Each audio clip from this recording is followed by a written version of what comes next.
இன்றைக்கி நம்ம சேனலில் ஒரு 5 கிச்சன் டிப்ஸ் தான் பார்க்க போகிறோம். ஃபர்ஸ்ட்டு யூஸ் பண்ண ஒரு மசாலா பொடி பேக்கெட் தான்.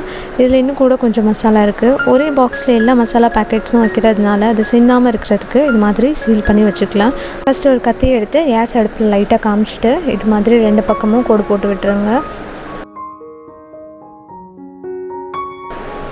இது மாதிரி செஞ்சுட்டு உங்கள் விரலால் இது மாதிரி மடித்து அமழ்த்தி விட்டுருங்க.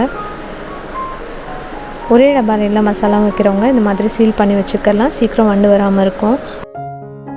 2வது டிப்ஸு, குக்கரில் பருப்போ இல்லை சாதமோ ஏதாவது வைக்கிறோம் அப்படின்னா அதில் இருக்கிற அந்த தண்ணி விசில் வரும்போது வெளியில் தெறிக்கும்.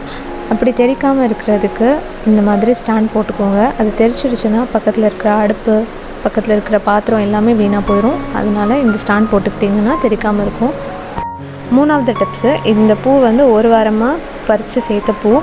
ஸோ கொஞ்சம் கொஞ்சமாக பூ இருக்கிறவங்க பறித்து மொத்தமாக கட்டி இந்த மாதிரி சேர்த்துக்கலாம். அப்படின்னா அது முதல்ல பூக்காமல் இருக்கணும், வாடாமல் இருக்கணும் கரெக்டாக. அதுக்கு இந்த மாதிரி ஒரு பாக்ஸ் எடுத்துக்கோங்க.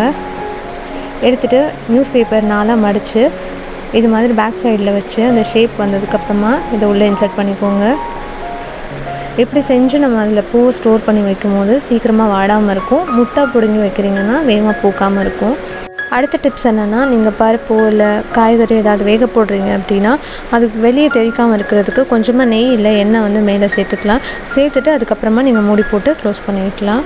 இந்த வீடியோ பிடிச்சிருந்தா லைக் பண்ணுங்கள். நெக்ஸ்ட் வீடியோவில் பார்க்கலாம். அது வரைக்கும் பாய்.